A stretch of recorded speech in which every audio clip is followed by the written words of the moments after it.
September is Suicide Awareness Month, and the theme for this year is changing the narrative on suicide. I wrote something about suicide prevention about 2 weeks ago, and I have been sitting on it and going back and forth with myself on whether or not I wanted to share it, because that means that I'm sharing a part of myself that I am still learning to accept and really face.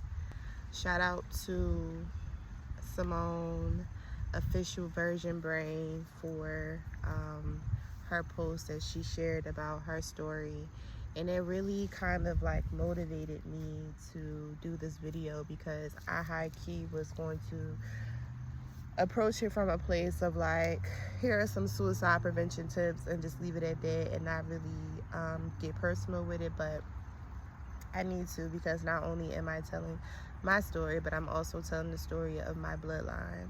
So I am doing this video for the purpose of awareness, and I'm also doing this to talk about the narrative of suicide and to share my wellness tips and just practices and mindsets that I cultivated that keep me here. My first and last suicide attempt was when I was probably like around the age of maybe 10 or 11. Black sheep in my family, of my immediate family, I'm the black sheep, and I've been the black sheep for forever. So I've gone through things that I feel like I took the brunt of a lot of stuff. So there were a lot of things that happened growing up in the household where I was constantly made out to be like a horrible child. Like, it was nothing that I did that was right. I was always doing something wrong. I was hypersexualized as a child. I was demonized as a child. Like, so I would get in trouble a lot as a kid over just stuff that just didn't make sense, and things that are just a part of a child's curiosity I would get in trouble for. And it got to a point where I felt so like isolated, and I felt like I didn't have nobody there to protect me or to save me from the verbal and emotional and sometimes physical abuse that I was withstood as a kid. I felt like nobody was on my side. I felt like nobody had my back. So it was one particular day, and I remember the day where I had got in trouble, and I just felt like worthless. I just felt like my life was just over.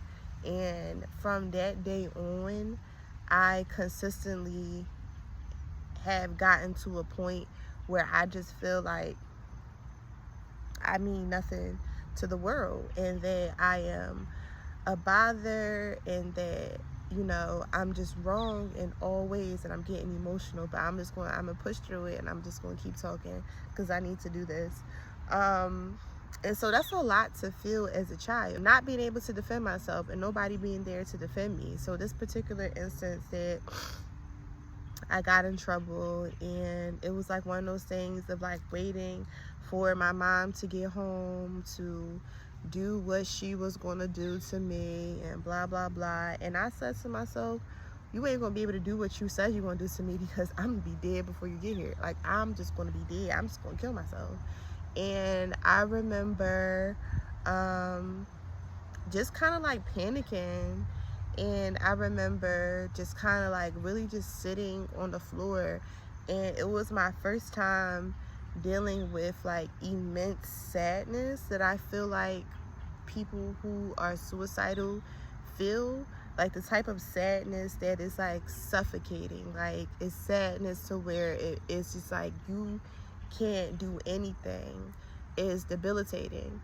And I just remember feeling this and just like, there's nothing that can happen besides me dying. And I basically tried to strangle myself, but when I went to go through with it, I just couldn't do it. So I was like, this not for me. But that didn't stop the suicidal thoughts. It didn't stop the self-sabotage, and it didn't stop the desire to harm myself. So since that instance, I have battled extreme lows, getting to points where it's just like, okay, like I need to die, like I have to die, like there's nothing else that what's the other solution? And it happened in waves. The next time I contemplated suicide was when, after that, like really seriously contemplated killing myself, was probably 2020. And I share this as my testimony anyway, because 2020 was the year that I decided to embark on my self-care journey and really address my trauma, address the way I was living, my anxiety. My anxiety was like terrible back then. And I was working this job, and I just felt like I was just drowning. I was so anxious. I would wake up with anxiety. I would go to work with anxiety. I would leave work with anxiety. I would go to bed with anxiety. Like, I was just so anxious. And I just remember laying in the bed, and I'm just like, I'm going to die. Like, I'm going to kill myself. Like, I can't. And I asked God to take the feeling from me of wanting to die, and my life changed from that day on. But that wasn't the end of the suicidal thoughts. The suicidal thoughts still continued, and they still do, to be very honest with you. Definitely, it's a battle, it's a journey. And I feel like one misconception that people have when it comes to mental health, or people who have mental health illnesses, or people who deal with depression, is that, like, to me, I feel like there's no cure. It comes at some point in life, some point of time, something happens to you that just breaks you. And I feel like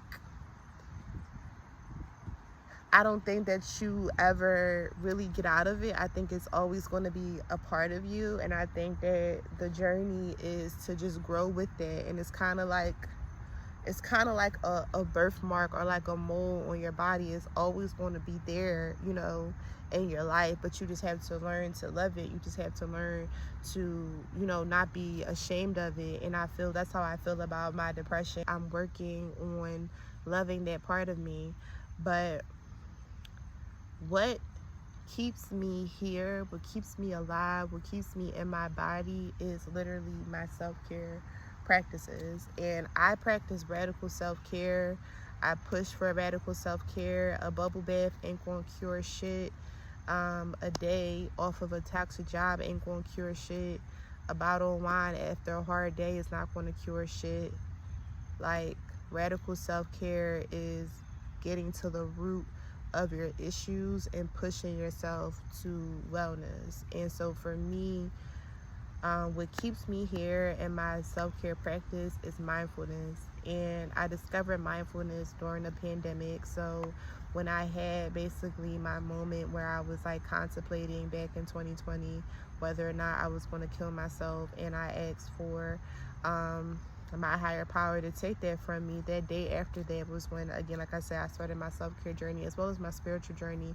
And I started to have awakenings during COVID, and I discovered mindfulness during that time. Mindfulness is, to me, is challenging your mind, is challenging the things that your brain tells you. So for me, a lot of my desire or drive to take my life is around feeling that circumstances are stronger than I am, and having this disbelief of my strength, and this disbelief that I can persevere.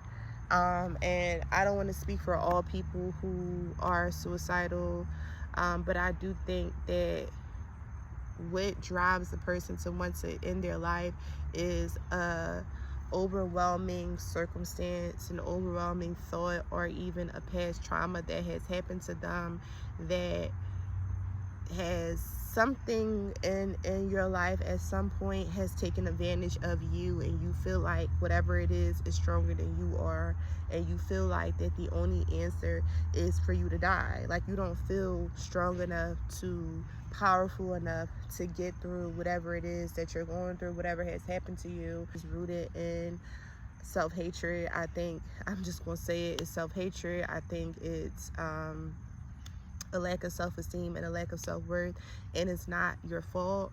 I feel like people who are suicidal are people who have gone through some fucked up ass shit. I feel like it's people who have severe childhood trauma, people who were hurt, abused, neglected, taken advantage of, belittled, people who have been conditioned to see themselves as less than, and it just sticks to you, and that's all you know. And so when shit gets hard and life is challenging you, you're so used to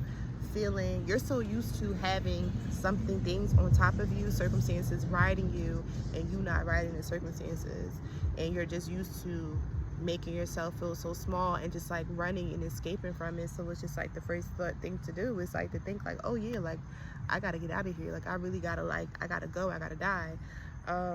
So for me, the first thing that I did was I had to tackle my brain, my mind, because prior to my awakening, I was just listening to whatever my brain was telling me, the things that had been conditioned inside of me, the things that happened to me. That my phone overheated. So essentially what I had to do was I had to take control of my mind. I was connected with the thought, so I believed every thought that came in my mind, I believed it to be true. Everything that I said to myself, I believed it to be true. I didn't question anything because I didn't think that I could. So through mindfulness, I started to be able to see my thoughts as separate as myself, from myself, and my body, beginning to control my body's reaction to the thoughts. Case in point, I used to like look in the mirror and tell myself that I was ugly. Like, I would legit see my reflection back in the day and I'd be like, you ugly. And it's crazy because I look back to those times and it was just like, when I look back at pictures of myself, I'm like, wow, like you've always been so beautiful, yet and still you never believed that you were beautiful. You never felt that you were beautiful because of things that I just experienced growing up, comments and stuff that was made at home and in school and stuff like that. So it conditioned me to really believe that I was ugly. And it wasn't until doing mindfulness and really paying attention to the thoughts that I'm like, why am I telling myself this? Why am I telling myself that I'm ugly? Why am I telling myself that I'm not good enough? Why am I telling myself that I'm worthless? Why am I telling myself that, like, if something bad happened to me or an inconvenience happened to me, like, I deserve it, or I didn't do good enough for it not to happen, I should feel bad? Like, why am I making myself feel like shit? Why am I contributing to this? And that's why I say I truly believe that people who are suicidal are people who hate themselves. And I think the journey of surviving suicide and suicidal thoughts is a journey of self-love. It's turning that hatred into love and recognizing that you are incredible. And it's not that deep. It's not that deep. It's not that serious. And I'm not trying to make light of anybody's problems or situations. But when I say it's not that deep, I mean nothing is never that serious for you to want to take your life. Because this is the gag about this game called life. Life is hard. Life is hard. Life is hard. And the thing about overcoming suicide and staying present and staying here and keeping yourself and your body is that you have to be strong. You have to be strong. Even when you don't want to be strong, you feel like you can't be strong, you have to be. You have to be. You have to have the strength to overcome the thought, because it's the thought, it's the mind, it's your brain. Your brain is over exaggerating what is happening. It's over exaggerating the circumstances. And I'm not saying that the circumstances don't be fucked up, because they be fucked up, because people go through some fucked up ass shit that make them not want to be here anymore. But the brain is making it times 10. And it's not until you really confront your thoughts, you confront your processing, you confront what has happened to you and what is continuing to happen to you, that you feel in control of yourself.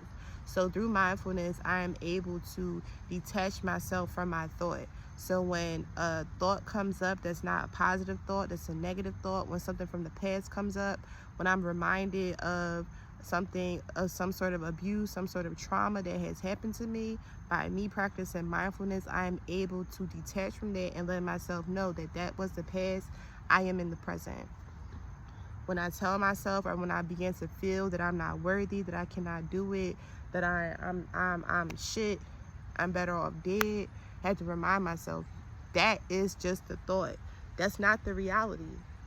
What you think is not always your reality. It can become your reality if you allow it to be, but for the most part, it's not. It's a thought. It's just a thought that's coming through, and it's just passing through. I'm able to be like, okay, this is coming from a place inside of me, but it's not all of me. All of me does not feel this way. All of me does not believe this. It's a part of me that does. So I have to address that part of me with love, not with fear. Another thing is that I had to release my need to sabotage. It used to be my shit. That was my favorite thing to do. What? It's time to self-sabotage? What? Can't nobody out self-sabotage me. I'm the best self-sabotager around this motherfucker. I can self-sabotage from today until next year. I can self-sabotage like nobody's business. Ain't nobody seeing me with self-sabotage. I had to stop self-sabotaging. It's that battle of that self-hatred, is where you see yourself, you see everything up here, and when it comes to you, it's down here. And that's some crazy ass shit, because this is your motherfucking life. This is your life. This is your shit.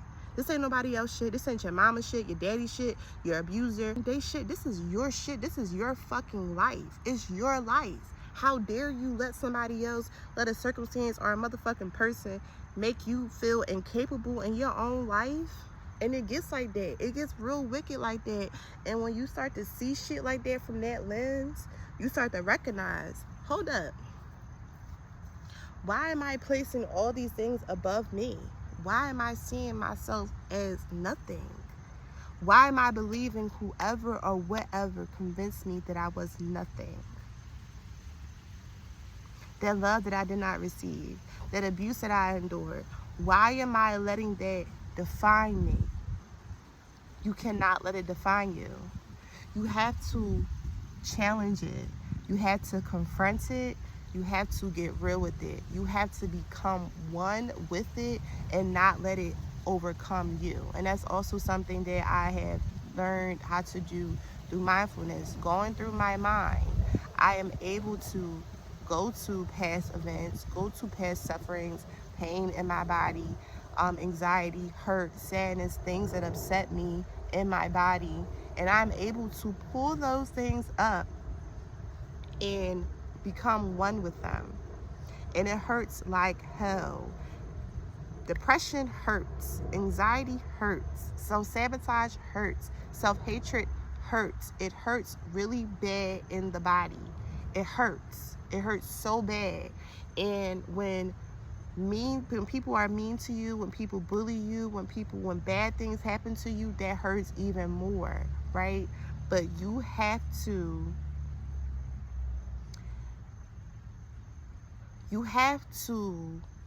become one with your pain.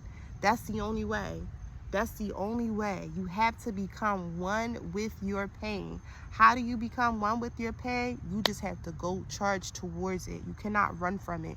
You cannot hide it. You cannot swallow it. You cannot dissolve it. That's why you feel the way that you feel, because you're suppressing it. It's all bottling up. So now you get to this point where it's just like, I'm better off as dead. I am no good. I am not strong enough to battle this, to win this. I cannot win this fight. I need to die. I need to remove myself. Why do you need to remove yourself? Why can't the circumstance be removed? Why can't the people who hurt you be removed? Why can't they be held accountable? Why are you taking the end of what happened to you? Make people take accountability for the shit that they did to you, okay? But more importantly, become one with their hurt. You have to. And you can do it in increments. You don't have to do it every day. You don't have to do it every time, but you are going to have to confront the shit that has happened to you. You have to confront it. You just have to. That's how it is. Always going to be a trying situation in life. There's always going to be a circumstance that's going to hurt us, that's going to, make us question ourselves, that's going to make us question our higher power, that's going to make us question our purpose. But at the end of the day, we have to love ourselves enough to know that nothing is worth our life. Nothing is worth your life. It's not. I don't care how painful it is. And I know that darkness because I lived in that darkness for years. And I still do. I still know the darkness. I know darkness very well. Trust me when I tell you. And when you get a glimmer of that light, you have to find it. You have to. And that's why I truly believe changing the narrative of suicide is that, to my opinion, this is my opinion, no walk, no run, no medication, no therapy, no support group, nothing can make a person want to be here but themselves. And you have to dig deep inside yourself. You have to demystify all the fucked up shit that you were told, all the fucked up shit that happened to you, and you have to tell yourself, I am worthy. I am worthy. I am worthy. And you have to build on that. Affirmation that I have, a coaster that I created, is a coaster with the affirmation, if I am alive, I am able. That is an affirmation that keeps me grounded in my body. That's an affirmation that I say. That's an affirmation when things get tough and things get hard for me. I tell myself, if I am alive, I am able. Every day God wakes me up. Therefore, I am able to get through my life. I am able to get through any circumstance. Because if I was not able, I would not be alive. If you were not able, you would not be alive. You would not be here. You would not be here. But the real antidote to suicide is self-belief. You have to believe in yourself. You have to believe in your light. You have to believe in your beauty. You have to believe in your worth.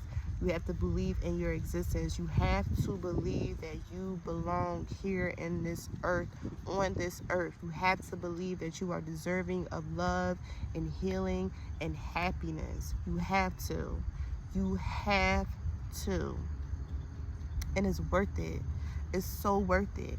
Because when you begin to program that stuff in your mind and you challenge that darkness, you even laugh at the darkness. That's another thing sometimes I do. Sometimes I see myself as much bigger than my darkness, as much bigger than my circumstances, and I see that smaller. Not myself, but the circumstance. I see it as smaller. I see it as weak because it's temporary. It's fleeting. Unless you want it to be forever. If you want it to be forever, then you stay in that mindset. But if you don't want it to be forever and you really want to change and you want to get healthy and you want to get better, you have to start with your self-worth. You have to affirm yourself, and you need to confront whoever you need to confront. Do it. When I first started my spiritual journey, I did a lot of shadow work. I was calling motherfuckers out left and right. I'm still calling people out. I'm still calling people out to this day for what they have not done for me. And I will continue to call people out, and I will continue to eliminate and remove people from my life that serve no purpose, that do not support me, that do not help me, that have harmed me. Get them people up out of here. Get them about your life. Get them about your life. But just know that you can get through it and that you can survive it, and that every day when you wake up, you have to choose yourself. You have to choose yourself, and you have to confront that darkness. Don't run from it. Don't be afraid of it. Don't swallow it. Confront it. Grab onto it. Shake it. Look at it in his eyes and see what the fuck it really is. What is this? Who are you? What do you want from me? Figure it out. Figure it out. Get to it. Go back to those moments. And you can't do that by yourself. You might need to go to a therapist.